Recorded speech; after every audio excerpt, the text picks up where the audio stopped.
Hey everybody, welcome back to RPG Imaginings. So with the OGL debacle, we have a lot of people who are exploring new role-playing games, and I support exploration categorically. Nothing that could have happened with the OGL, or if no change had happened, I would always have supported exploration for other games. And this is a product for a game in particular that I know that many people are interested in. And so a couple weeks ago, I ordered the Pathfinder Beginner Box 2nd edition. Pathfinder's origins come around 3.5, D&D 3.5, and Paizo split off to do OGL content exclusively for with mechanics like 3.5.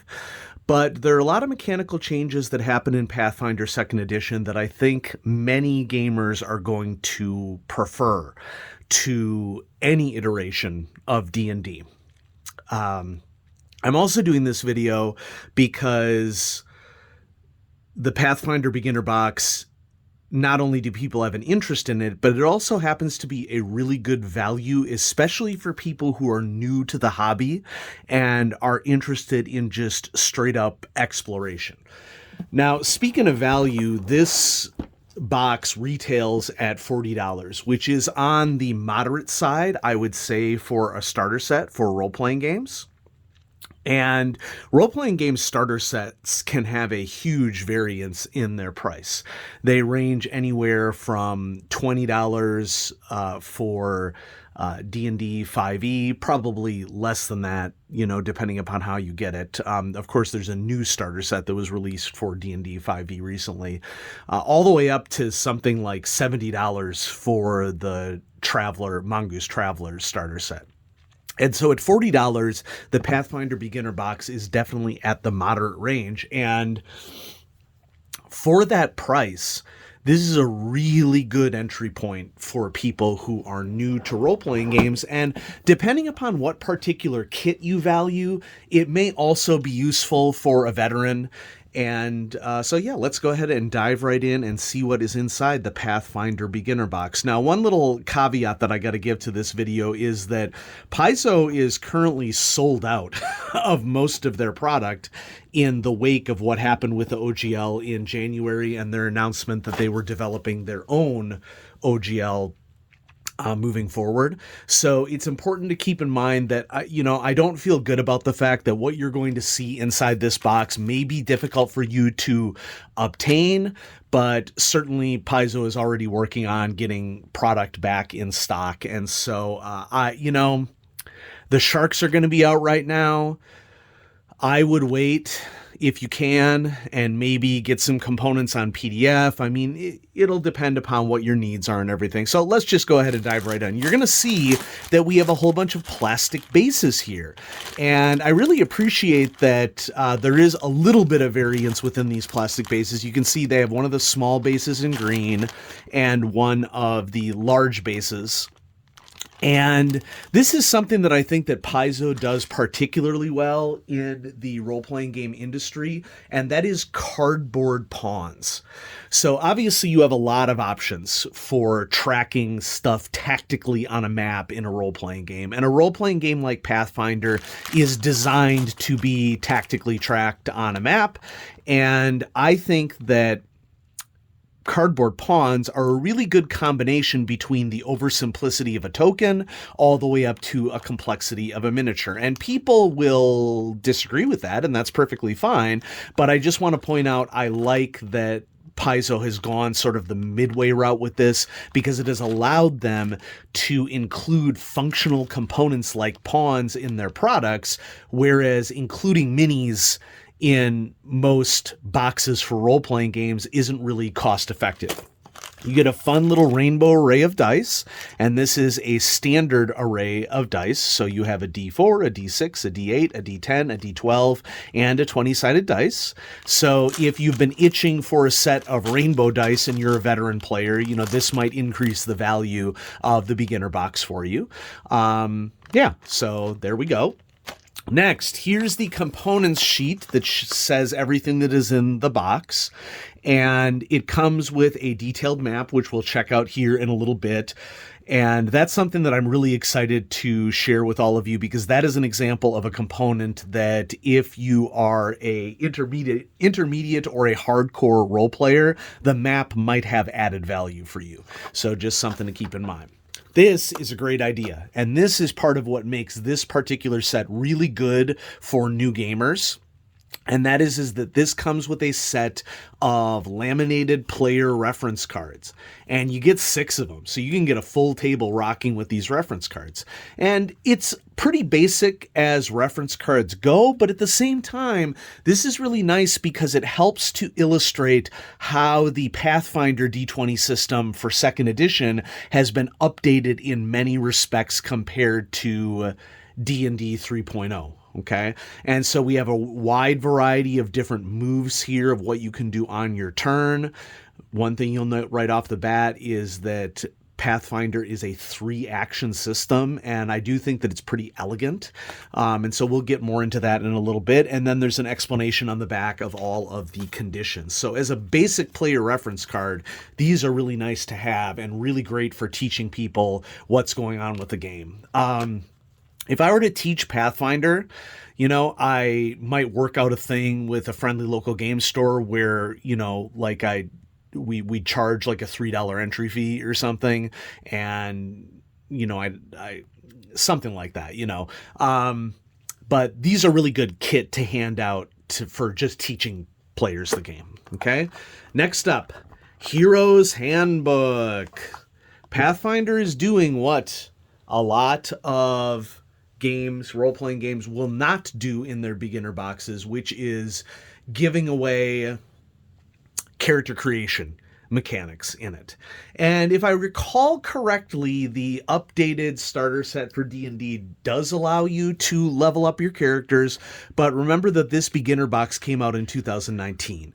So Paizo is kind of leading the way on this. And so what this allows you to do is it allows you to upgrade your characters for 4 basic classes, that what you would consider usually the classic classes of cleric, fighter, rogue, and wizard, and describes 3 of the ancestries and equipment. And so it's a really nice set that can continue to give you adventures and try out the system as you go on.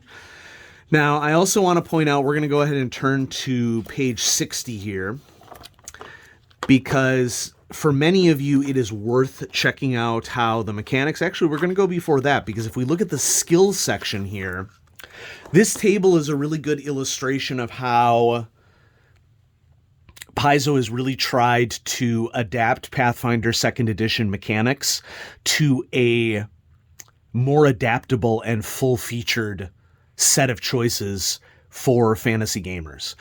And so D&D, whole bunch of stuff is governed under the athletics skill, for example. In Pathfinder, you get it split up into a variety of specific things that you would want to do, and it specifies how many specific actions you need in order to do it. And I think that it is actually, in the long run, far more intuitive for there to be 3 general actions that you can spend things on in Pathfinder than there is just like movement and attack, like has been classic for D&D. And these are really good examples of what that looks like. So, for example, medicine, if you want to recall some knowledge about medicine, it's not going to take you as much time to do it as to stabilize, or it says stanch bleeding. I think that might mean staunch bleeding. Correct me if I'm wrong there. Okay. But there's really good descriptions for all the skills and examples of things that might happen on varying levels of success. Now, speaking of varying levels of success, Pathfinder 2nd edition is also defining critical success and critical failure far more openly than D&D does. So critical success and critical failures in Pathfinder are just determined solely based upon how much higher above the target value you get or how much farther below the target value you get in the case of critical failures. And so it does potentially increase the chances, I think, that you would get a critical success or critical failure. Now, here are all various actions that you can do on your turn. So we can see that we have the basic actions here. Strike is listed as an attack action. And one thing that I think is really interesting with attacking in Pathfinder is that it immediately opens up for you multiple attacks in a round if you are willing to take penalties for it. And with the average character starting at around a +7 bonus, taking a second attack will still give you a plus modifier on your roll, which I think is psychologically very satisfying for players. And so accessing that second attack right away doesn't seem like something that's like completely and utterly useless, like in many role-playing games. And so I think that is immediately increasing the suite of choices that are available for you on the battlefield for a very combat-oriented game. And we'll talk about that here shortly. Okay? So there's the mechanics are contained within the Hero's Handbook, as well as the basic rules for improving a character. Awesome. You get 4 pre-generated characters. Okay, I mean, you can create characters from this box. I do think that it is kind of odd that you would get 6 player cards and only, 6 of these, what do we call them? Player reference cards in the box, and you'd only get 4 characters. So you get Valorous the Fighter, and Mauriciel the Rogue, and some of these are folded within each other here. Yep. Kira or Kyra the Cleric, and Ezran the Wizard. Now, it seems like it would make sense to me that minimally you would have 5 pre-generated characters, and then the GM would get the last player reference card so that the GM could have their aid.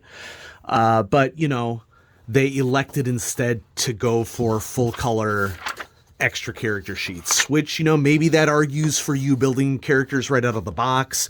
It isn't the way that I would go. I don't think it's a wrong choice. It's just a choice. But, you get a wide variety of components with the box, and so it doesn't lock you into one thing. Okay, next. Very nicely laminated map that is linked to the adventure that is in the GM's book. And it's a great map, and it's super sturdy. If you are looking for a generic fantasy style map for any game, a map like this generally would retail, I think, for somewhere around $15 or maybe even $20. So purchase of this beginner box for veterans, a lot of the value may be in this map if you intended to use it or to design a scenario around it. Okay. I also think that this is a particularly good addition to this beginner box and increases the value of this beginner box for new players, especially because this beginner box truly contains everything that you would need to get really rich tactical focused role-playing game experience out of the box. It comes with map. We're going to see in a moment it comes with pawns, comes with dice, comes with character creation, comes with character sheets, comes with basically everything that you would want. And so from a starter set design, I really like what is going on here. This is the Game Master's Guide. And I'm not going to delve too deeply in this because it does include the starting adventure. The book begins with a short guide to combat, okay? And actually, you know what? The book begins with the adventure, Menace under Otari. And so I'm going to skip ahead right there. Then on page 28, We have a section on game mastering. The one thing that I want to say about the adventure is that the adventure does do a great job of gradually introducing characters to tactical and strategic mechanics of role-playing games. It is highly focused on just that component. I think that that's an example of this set that for this set, veteran role players are going to be a little bit more disappointed with, because negotiation isn't really suggested as an option anywhere in this beginning set. And I can see the argument that, you know, if your goal of this set is to teach people tactical tabletop role-playing game, it succeeds tremendously. It bothers me personally because there is so much more to fun role-playing than just that. But of course, tastes vary as well. And so I think that this beginner box is more geared towards combat-focused gamers than it is towards storytelling gamers. Of course, we all know as veteran game masters that you can add storytelling components to anything that you're working with.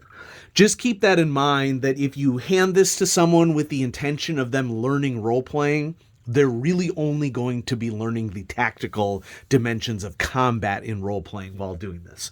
I also should point out that one thing that I forgot to mention for the player book is that there is a very short beginning scenario that is a solo scenario in there. Not very deep, but it does allow you to get playing and rolling dice right out of the box. So we have our game mastering section about what to do with encounters and downtime. There's a big section here on experience. Another thing that bothers me about Pathfinder is that there's a lot of nickel and diming of experience all throughout the books. Okay, I am much more of a fan of milestones for experience. But if you want the crunch is here. People have told me that Pathfinder 2nd edition is better than 1st edition because 2nd edition caps the bonuses that you get. I don't deny that, but in terms of the overall feel and flavor of the game that I'm seeing in this beginner box, I really don't see it as all that different than Pathfinder 1st edition, because this is geared towards avoid traps, kill things, take its gold. And if that's your style of gaming, awesome. You do you, okay? Not really my style of gaming. Continuing through the book, it teaches you how to draw maps. That's nice. Gives you some examples of rewards, how climate might affect characters, some sets of items, and then it gets into a creature section. And there are quite a few varying creatures that are presented within this volume that really helps to get you started and get a feel, I would say, of the Pathfinder world and in what ways it is similar to Dungeons & Dragons and in what ways it is different from Dungeons & Dragons. But there is a very nice bestiary that is included in the back of this book that covers a majority of the monsters that people would encounter. There is a little section here on the town of Otari that you can use as a home base location. It includes descriptions of characters, and then there are some places where you can get goods and services and story seeds. Most of the story seeds, once again, are focused on this one-dimensional, there's a threat somewhere, will you go murder it for us? Which, if you like that, great. Generally not my cup of tea. Does this do what it intends to do for a combat-focused fantasy role-playing game? Absolutely it does. So, continuing on. Pawns. One of the things that I think Paizo does particularly well is pawns. And so at not a huge additional cost, you get pawns of, I believe, every single creature that is in the back of the Game Master Guide, and many of them that you would expect to be in multiples, like rats and kobolds and snakes and orcs and skeletons, all come in multiples, also a wide variety of adventures. And so I think the real strength of Paizo products is that, and this one in particular, because I have another set. Let me just look real quick. I have Pathfinder Pawn's Inner Sea Pawn Box, and I remember having to do a lot of research to see if it was the style of pawns that I really wanted. I wish I had been aware of the beginner box, because the beginner box basically contains every pawn that I would have wanted that I really struggled to get out of one of the prior Pathfinder pawn boxes. And so if we think about this from a beginner perspective, beginner to role-playing, like never role-playing before, this is a super great value for someone who is never role-played before. And so from a fantasy perspective, this doesn't make the top 5 of my starter sets in general, but from a fantasy perspective, definitely top. Because then if you think about veterans, you are going to be getting pawns in this box that you can use for virtually any other fantasy game, including D&D or Tiny Dungeons or Five Torches Deep, or, you know, whatever it is that you're working with. These pawns will have value. So the question for you is that even if the style of the books here as a veteran is not your cup of tea, is a really good map, fun dice, and these pawns, are those components alone enough to justify the $40 for you? And I would argue, yeah. And then when we finish out the box here, which from a marketing standpoint is a really good idea, there is the adventure continues. And if I could I don't have nails. See, this is the problem with really deep boxes. This stuff gets stuck and there's no ribbon in here. Gives you some details about what you could, purchase to get more. And you're going to get a lot more character creation opportunities in the core rule book. You'll get even more character options, including new classes in the advanced player guides. Bestiary is rated as one of the better products for Pathfinder I've found online. And this might be something that I might pick up simply from the standpoint of getting variant artwork and more options for any fantasy role-playing game, because I can convert stats to other systems really easily. The more you play role-playing games, the more you realize that, you just do the stats on the go, and so long as you're consistent with it, it's fine. And then a game mastering guide, and it says variant rules and special subsystems, and then the Pathfinder Society that says more than 100,000 players, although I have this sneaking suspicion that this society is going to grow over time. And we're happy about that, because the industry amongst small publishers is a community. This is not competition, okay? And so I fully support the advantages that Paizo can gain as a result of Wizards' boneheaded mistakes that they've made with Dungeons & Dragons property. And I'm happy to share with all of you this beginner box, because I know a lot of people are really interested in it, and that you want to make informed decisions when you purchase things. And this particular set, in summary, has tremendous value for people who are new to role-playing games in general, and I think especially the younger crowd. I think the teens can play any role-playing game and have a great time with it, okay? But I think that if you're a parent interested in introducing like an 8 through 12-year-old to role-playing with a combat focus, this would be a really good beginner box for them. Also for veterans, does it have as much utility as it has for beginners? No, because of the focus of the role-playing is a little bit more one-dimensional. It is not to my personal tastes, but I think for anybody who is interested in role-playing games, for the collaborative aspect of it, for the social aspect of it, and beating up some monsters at a table, this is going to be valuable for veterans who are interested in that as well. And so there you go, folks. I hope you enjoyed this overview of the Pathfinder 2nd Edition Beginner Box, and I hope that you are able to obtain yours when they become available. And let's continue to do everything that we're doing to continue to spread the hobby, because this is a wonderful hobby. It saves people's lives. It brings a lot of joy to people. And the best way that we can move forward with the hobby is to allow it to be everybody and to allow it to be for varying tastes without some mega corporation holding people hostage. And so thanks so much for watching. Have a great day, everyone.